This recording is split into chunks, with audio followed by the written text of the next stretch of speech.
श्री स्वामी समर्थ. मित्रांनो, आज हा व्हिडिओ तुझ्याकडे आला आहे.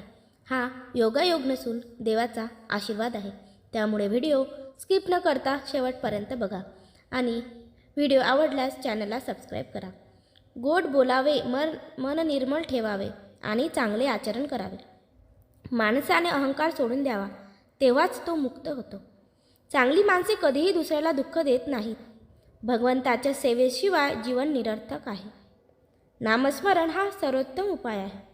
शरीर नश्वर आहे, परंतु आत्मा अमर आहे. संत संगतीने आयुष्य पवित्र होते. माणसाने नेहमी दुसऱ्याच्या भल्याचा विचार करावा. परमार्थासाठी चांगल्या गोष्टींचा अंगीकार करावा.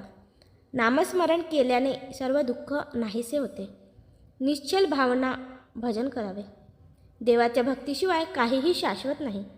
तुका म्हणे गोडी प्रेमाची, जो दुसऱ्याचे भले करतो तोच खरा संत. देव भक्ताच्या सेवेत असतो. तोंड वाईट, मन चांगले असले पाहिजे. जो नामस्मरण करतो तोच खरा ज्ञानी. सत्याच्या मार्गाने चालणारा कधीही हरत नाही. संत संगती केल्याने जीवन सुंदर होते. परमार्थाशिवाय जीवन व्यर्थ आहे. तापाने शरीर जळते, तसेच वाईट विचारांनी आत्मा जळतो. नाम घ्या, तुका म्हणे तेच धन आहे. आपल्या कर्मानेच माणसाची ओळख होते. जो दुसऱ्याला मदत करतो तोच खरा मानव. साधेपणा हा संताचा खरा गुण आहे. परमार्थासाठी मनुष्याने अहंकार सोडावा. माणसाने नेहमी समाधानात राहावे. मनुष्याने लोभ टाळावा आणि भगवंताच्या नावाची गोडी घ्यावी. हरिपाठ वाचला की मनशांती मिळते. ज्याला ज्ञान आहे त्याला त्रास होत नाही. तुका म्हणे भक्ती केल्यानेच जीवन सुंदर होते. जो दुसऱ्याच्या आनंदात आनंदी होतो तोच खरा संत. कर्म करणे हेच आपले कर्तव्य आहे. मनुष्याने लोभ, मोह आणि अहंकार सोडावा. संत संगतीने वाईट विचार नष्ट होतात. तुका म्हणे रामकृष्ण हरी नामस्मरण करा खरी. हरिपाठ हा जीवनाचा आधार आहे. तुका म्हणे सत्य सांगणे हेच धर्म आहे. जे जे आपणाशी ठावे ते ते इतरांशी सांगावे. शहाणे करून सोडावे सकळ जन. आनंदाचे डोही आनंद तरंग, आनंदची अंग आनंदाचा. हरिपाठ वाचावा, नामस्मरण करावे आणि भक्ती करावे. अज्ञान हा मनुष्याचा खरा शत्रू आहे. योग हे अमृत आहे, ते सेवन करावे. विश्वाचा निर्माता तोच आपला खरा मार्गदर्शक आहे. सत्याचा मार्ग अवलंबावा आणि सदाचार बाळगावा. आपण जो विचार करतो तसेच आपण घडतो. परमात्मा हेच जीवनाचे अंतिम ध्येय आहे. हरिपाठ हा हृदयात वसावा, तोच मोक्षाचा मार्ग आहे. परमेश्वराच्या सेवेसाठी अहंकार सोडावा.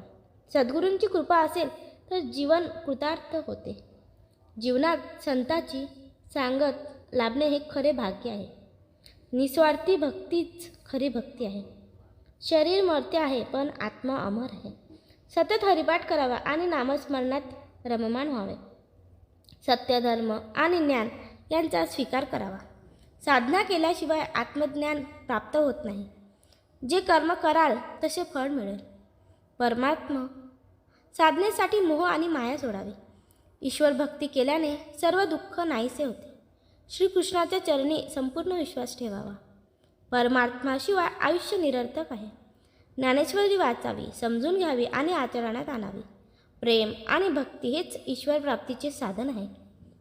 आपल्या कर्मावर विश्वास ठेवा, तोच भविष्यातील यश ठरवतो. सद्गुरूशिवाय खरा मार्गदर्शक कोणीही नाही. शुद्ध अंतःकरणातूनच भक्ती साकार होते. संपत्ती नाहीशी होते, पण साधना सदैव टिकून राहते. चांगले आचरण हीच खरी साधना आहे. लोकांनी सांगितलेल्या वाईट गोष्टींवर लक्ष देऊ नका. सत्कर्माची गोडी लावून घ्या, तीच खरी संपत्ती आहे. देव भक्तांना कधीच सोडत नाही. तुमच्या कर्तृत्वावर विश्वास ठेवा आणि परमार्थ साधा. योग साधनेने मन शांती प्राप्त होते. प्रेम आणि करुणा हाच मानवतेचा खरा अर्थ आहे. सत्य आणि धर्म यांचा मार्ग कधीही सोडू नका. परमेश्वराचा ध्यास घेतल्याशिवाय जीवन अपूर्ण आहे. सर्व प्राणीमात्रात ईश्वरांचे अंश आहेत. अहंकाराचा त्याग करा आणि परमार्थ साधा. मानवाने सद्भावनेने वागावे आणि सेवाभाव जोपासावा. मन शांत असेल तर सर्व संकटे आपोआप नष्ट होतात. ज्ञानेश्वरीतील विचार आचरणात आणल्याने जीवन सफल होते. संपत्तीपेक्षा संत संग लाभणे अधिक महत्त्वाचे आहे. सर्व बंधने सोडून परमात्मा चा विचार मार्ग स्वीकारावा. ध्यान आणि भक्ती हीच आत्मशुद्धीची साधने आहेत. हरिपाठाचे नियम पठण केल्याने मन शांती मिळते. फार कमावून गमावण्यापेक्षा मोजकेच कमावून जास्त जतन करणे महत्त्वाचे आहे.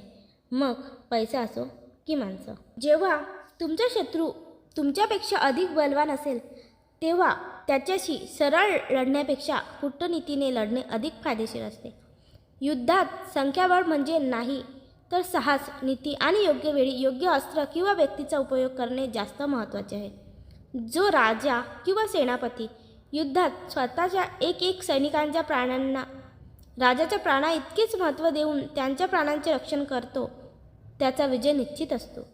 जर तुम्हाला शत्रूला मारायची संधी मिळत असेल तर ती संधी वाया घालवू नका. शत्रूचा नाश करा. कोणतेही वचन, संधी किंवा तडजोड ही अंतिम नसते. जर त्यामुळे राष्ट्राचे, धर्माचे, सत्याचे अहित होत असेल तर ते वचन किंवा संधी मोडण्यातच हित असते. युद्धाला प्रारंभ होण्यापूर्वीच हे ओळखणे गरजेचे असते की मित्र कोण व शत्रू कोण आहे.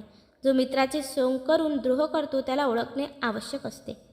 संकटसमयी किंवा अपयश पदरात पडले तरी धीर सोडू नये. याउलट अपयशाचे कारण जाणून घेऊन पुढे जात राहावे. जर तुमचे उद्देश योग्य असेल तर ते सत्य आणि न्यायासाठी असेल तर ते साध्य करण्यासाठी साधन कुठलेही असो त्याने फरक पडत नाही. निष्पक्ष व तटस्थ व्यक्तीवर कधीही भरोसा ठेवू नये. जी व्यक्ती सत्य, न्याय आणि धर्माच्या बाजूने आहे केवळ तीच व्यक्ती विश्वासास पात्र आहे. कोणतेही संकट आले, कितीही वाईट वेळ आली तरी ज्ञानाची कास सोडू नये. ज्ञानच आपले सगळ्या संकटातून रक्षण करते. प्रेम असावे तर राधाकृष्णासारखे. लग्नाच्या बंधनात बांधलं गेलं नसलं तरी कायम हृदयात जपलेलं. प्रेमात दिखावा आला की प्रेमातील पावित्र्य नष्ट होतं. एखाद्यावर खरे प्रेम केल्याशिवाय प्रेमाचा खरा अर्थ समजू शकत नाही.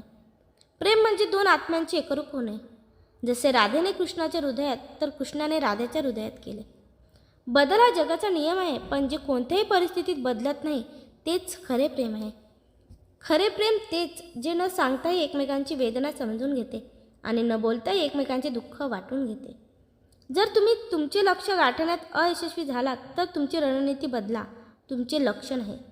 जेव्हा एखादी समस्या निर्माण होते त्याबरोबरच त्या समस्येवरील उपाय देखील तयार होतो.